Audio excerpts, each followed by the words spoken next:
आप देख रहे हैं डार्क फाइल्स। तो चलिए बढ़ते हैं आज की इस कहानी की ओर।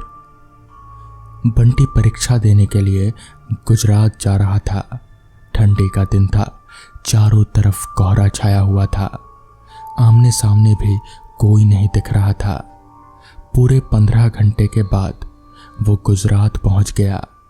परीक्षा अगले दिन थे, इसलिए वो एक होटल में रहने के लिए सोचा। रात हो गई थी और कहीं भी उसे उसके बजट में कोई सस्ता होटल नहीं मिल रहा था। काफ़ी ढूंढने के बाद उसे एक सस्ता होटल मिला। वो उस होटल में एक कमरा बुक करवाया और जब वो कमरे में गया तो देखा कि कमरे के चारों तरफ जाले लगे हुए थे। ऐसा लग रहा था कि ये कमरा काफ़ी सालों से बंद पड़ा था और कमरे के अंदर का माहौल एकदम डरावना और सुनसान लग रहा था। लेकिन उसने ये सब नज़रअंदाज किया और होटल से खाना मंगवाया और खा पी कर सोने चल दिया। जब वो सो रहा था तो लगभग रात के 1 बजे के करीब उसे किसी के घुंघरू की आवाज़ सुनाई दी। बंटी तुरंत नींद से उठ गया और जल्दी से खिड़की के पास गया, ये पता करने के लिए कि इतनी रात को किसकी पायल की आवाज़ सुनाई दे रही है और इस सुनसान रास्ते में कौन आधी रात को घूम रहा है, क्योंकि वहाँ होटल में बंटी और मैनेजर के अलावा और कोई नहीं था।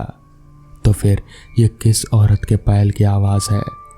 बंटी खिड़की पर काफ़ी देर तक खड़ा रहा, लेकिन उसे कोई भी नहीं दिखाई दिया। फिर उसने अपने कमरे से मैनेजर को फ़ोन किया और उसे बताया कि मुझे इतनी रात को किसी के पायल की आवाज़ सुनाई दे रही है, और उससे पूछा भी कि क्या आपको आवाज़ आ रही है। इस पर मैनेजर ने कहा, सर ऐसी कोई बात नहीं है, आपको हवा से लग रहा होगा। वैसे भी ये जंगली इलाका है, यहाँ पर तो हल्की हवा भी तूफान जैसी लगती है। आप सो जाइए और कोई चिंता मत कीजिए। बंटी मैनेजर की बात पर भरोसा करके फिर से सोने चला गया। कुछ देर बाद उसे दोबारा वही पायल की आवाज़ पहले से भी ज़्यादा तेज़ी से सुनाई देने लगी। इस बार उसने अपने कमरे का दरवाज़ा खोला और सीधा होटल के बाहर देखने के लिए चला गया।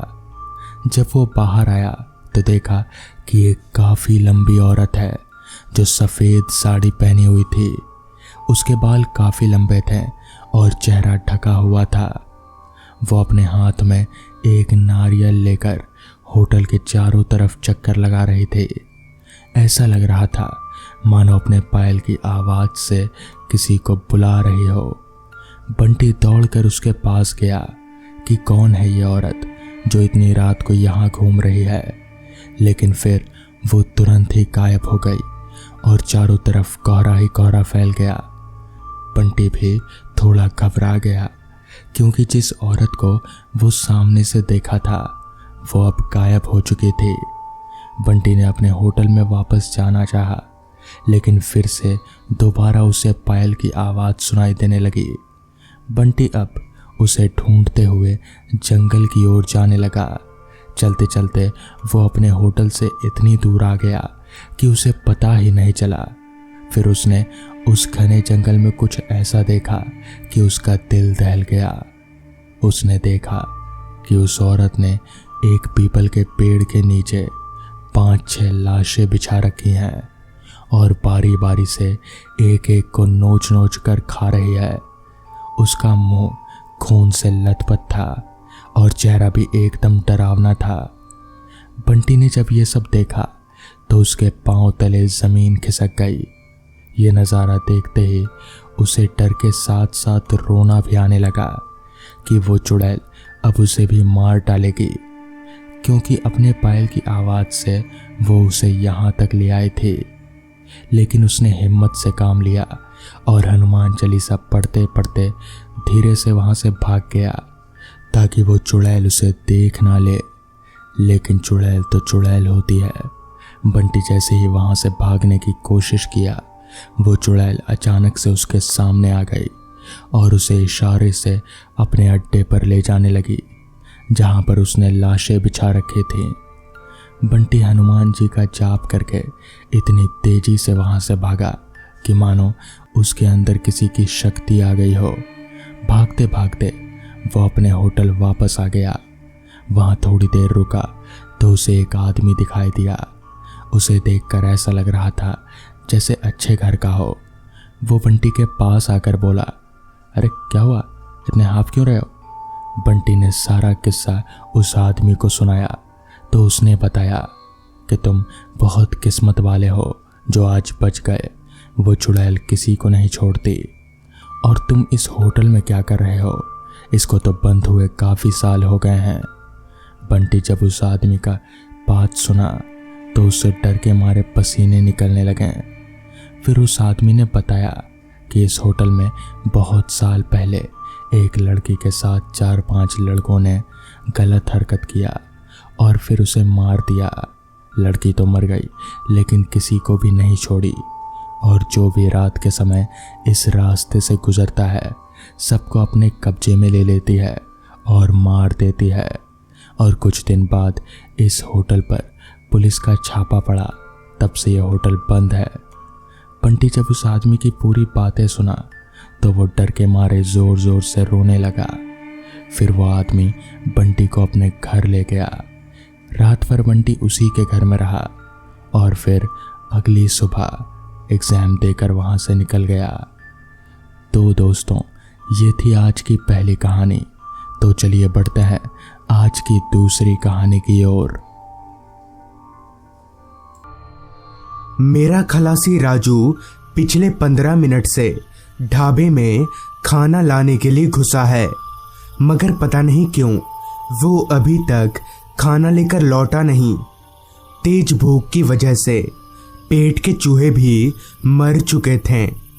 लाख कोशिशों के बावजूद भी जब मुझसे रहा नहीं गया, तब मैंने अपना फ़ोन उठाया और राजू को फ़ोन मिलाने जा ही रहा था कि तभी खाना लेकर राजू ट्रक में आ गया। उसके आते ही मैंने पूछा, क्या कर रहा था इतनी देर से? इस पर राजू बोला, अरे वो गर्मा गर्म बनवा रहा था ना, इसलिए टाइम लग गया। चलिए उस्ताद, खाना खाते हैं। खाना सच में बड़ा स्वादिष्ट था। अब खाना अच्छा था या मेरी भूख बढ़ी हुई थी ये नहीं मालूम, मगर हाँ, खाना खाकर मज़ा आ गया। अभी हम खाना खा ही रहे थे कि तभी राजू के पास वाली खिड़की पर कोई भिखारी आकर खड़ा हो गया और हाथ बढ़ाकर कुछ देने के लिए बोलने लगा। पहली बार तो राजू ने उसे कुछ भी देने से साफ इनकार कर दिया, मगर इसके बावजूद भी वो जब नहीं माना तब राजू ने उसे डांटकर भगा दिया। मगर जाते जाते उस भिखारी ने कहा, अच्छा नहीं किया तुम लोगों ने, बहुत गलत किया। इतना बोलकर वो भिखारी वहां से चला गया। उस वक्त तो हमने उसकी बात को हवा में उड़ा दिया, मगर हमें पता नहीं था कि कभी कदार लोगों की बद्दुआ भी लग जाती है। खैर, खाना खत्म करने के बाद ट्रक स्टार्ट करके हमने अपना सफ़र शुरू किया। हाईवे पर फैला सन्नाटा ही ये बताने के लिए काफ़ी था कि रात बहुत हो चुकी है। 70-80 की रफ्तार में हमारी ट्रक आगे बढ़े जा रही थी। हाईवे पर जितना सन्नाटा था उतना ही अंधेरा। मन में मौसम बिगड़ने का डर भी था, क्योंकि बीच बीच में बादलों की गर्जन और बिजली की चमकाहट हम साफ सुन और देख पा रहे थे। खैर, ट्रक चले जा रही थी। स्कूल बेंच और फर्नीचर से ट्रक पूरा भरा हुआ था। हमें जिस गांव में माल उतारना था वो अभी काफ़ी दूर था। अभी हम आगे बढ़ ही रहे थे, तभी राजू बोला, उस्ताद, आगे मोड़ से दाएं ले लेना। इस पर मैंने पूछा, क्यों, रास्ता तो सीधा है ना? इस पर राजू बोला, उस्ताद ये शॉर्टकट है, हम जल्दी पहुंच जाएंगे।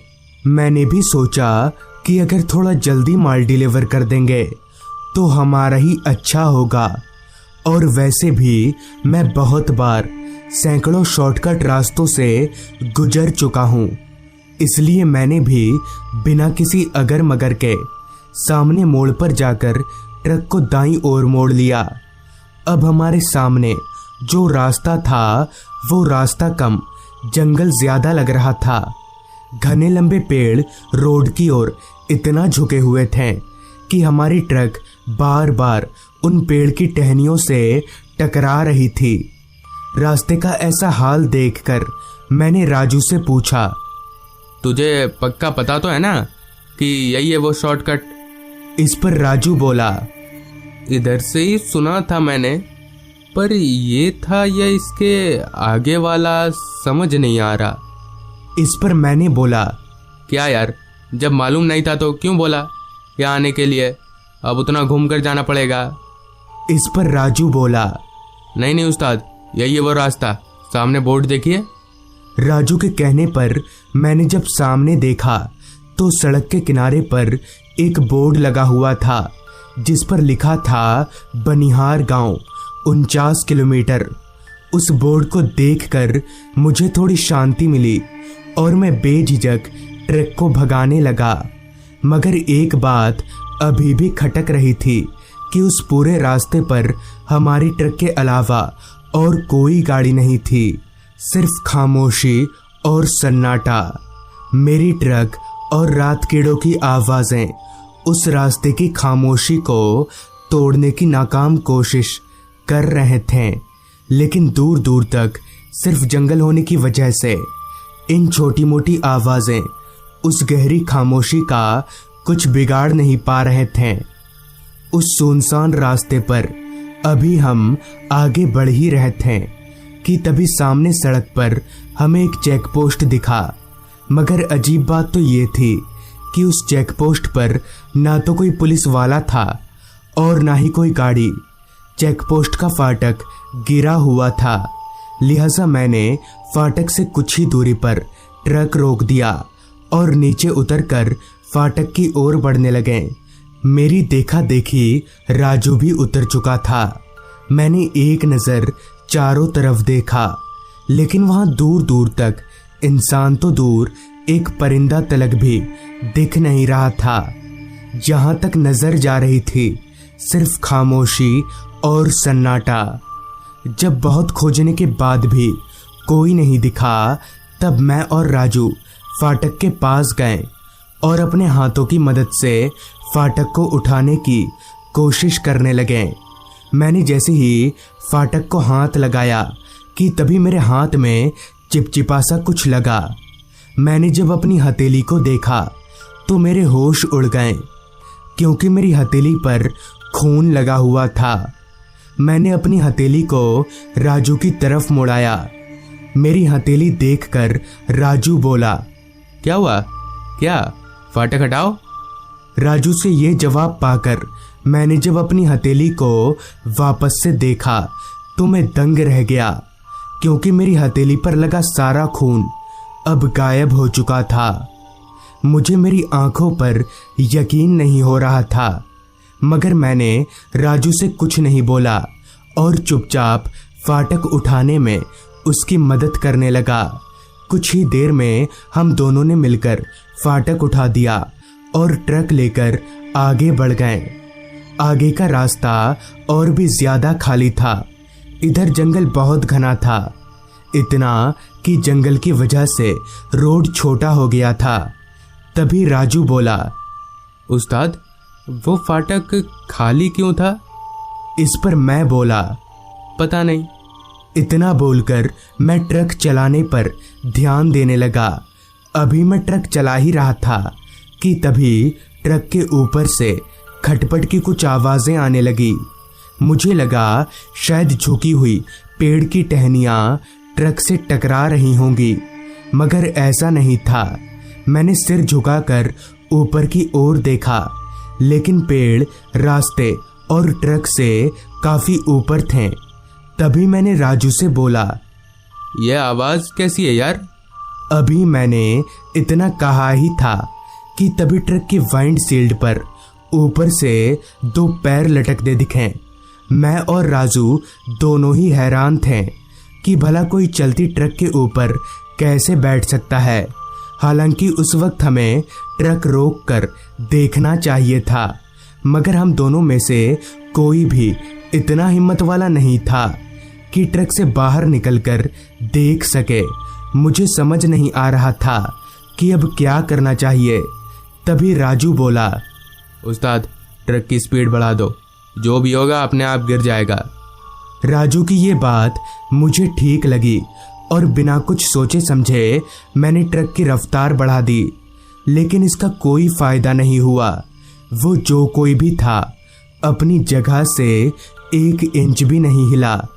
मैं और राजू डर के मारे थर-थर कांप रहे थे, मगर समझ नहीं आ रहा था कि इस बला से पीछा कैसे छुड़ाया जाए। डर के मारे स्टीयरिंग पर मेरे हाथ लगातार कांप रहे थे और अंत में वही हुआ जिसका मुझे डर था। ट्रक रास्ते के किनारे एक पेड़ से जा टकराई, जिसके साथ ही मैं बेहोश हो गया। पता नहीं कितनी देर मैं बेहोश रहा, मगर जब मेरी आंख खुली तब मैं एक खड्डे में पड़ा हुआ था। मुझ पर मिट्टी फेंकी जा रही थी। मैं हड़बड़ाकर उठ गया तो देखा कि सफेद कपड़ों में 3-4 लोग मुझ पर मिट्टी फेंक रहे हैं। उन सभी के चेहरे बड़े अजीब से थे। मैंने उस खड्डे से निकलने की कोशिश की और 2-4 बार हाथ पैर मारने पर मैं उस खड्डे से निकल भी गया। उस खड्डे से निकलकर मैंने जब इधर उधर देखा तो पाया कि आसपास सिर्फ कब्र ही कब्र है। मतलब ये कि वो एक कब्रिस्तान था। मैं बिना देरी किए राजू को ढूंढने लगा, लेकिन मुझे राजू कहीं पर भी दिख नहीं रहा था। वो अजीब लोग भी मेरे पीछे पीछे घूमे जा रहे थे। मैं पागलों की तरह आवाज लगाकर राजू को ढूंढे जा रहा था, लेकिन राजू उस पूरे कब्रिस्तान में कहीं नहीं था। तभी अचानक ही किसी ने पीछे से मेरी गर्दन पकड़ ली।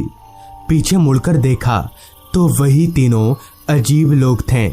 तभी उन्होंने मुझे एक झटके से जमीन पर पटक दिया और घसीटकर मुझे उसी कब्र के पास ले जाने लगे जहां से मैं निकला था। लेकिन तभी किसी ने पीछे से मेरा पैर पकड़ा। वो जो कोई भी था उसके पैर पकड़ते ही उन तीनों अजीब लोगों ने मुझे एकदम से छोड़ दिया और हवा में कहीं धुआं हो गए। मैंने पलटकर सामने देखा तो राजू था। राजू ने मुझे सहारा देकर उठाया और बोला, उस्ताद चलिए, यहाँ रुकना ठीक नहीं होगा। फिर मैं और राजू कब्रिस्तान से बाहर की ओर जाने लगे। अभी हम कब्रिस्तान से बाहर निकलने ही वाले थे, तभी राजू बोला, उस्ताद आप चलो, मैं आता हूँ, ट्रक बाहर ही पड़ी है। लिहाजा मैं कब्रिस्तान से बाहर निकल गया तो मेरी ट्रक सामने ही पड़ी थी। ट्रक की हालत बहुत खराब थी। मैं चलकर ट्रक के पास गया और ट्रक में पड़े अपने फ़ोन को निकालने के लिए जैसे ही ट्रक का दरवाज़ा खोला तो मेरे पैरों तले ज़मीन खिसक गई, क्योंकि मेरी बगल वाली सीट पर राजू पड़ा हुआ था और उसकी सांसें थम चुकी थी। मतलब ये कि थोड़ी देर पहले जिसने मेरी जान बचाई थी वो राजू नहीं बल्कि उसकी आत्मा थी। राजू की लाश देखकर मैं फूट फूट कर रो दिया और उस दिन के बाद से मुझे राजू की आत्मा कभी नहीं दिखी। तो दोस्तों, ये थी आज की कहानी। अगर आपको ये कहानी अच्छी लगी हो तो चैनल को सब्सक्राइब कर लें। तो मैं आर्यन जल्द ही मिलूंगा आपसे ऐसी ही एक कहानी के साथ।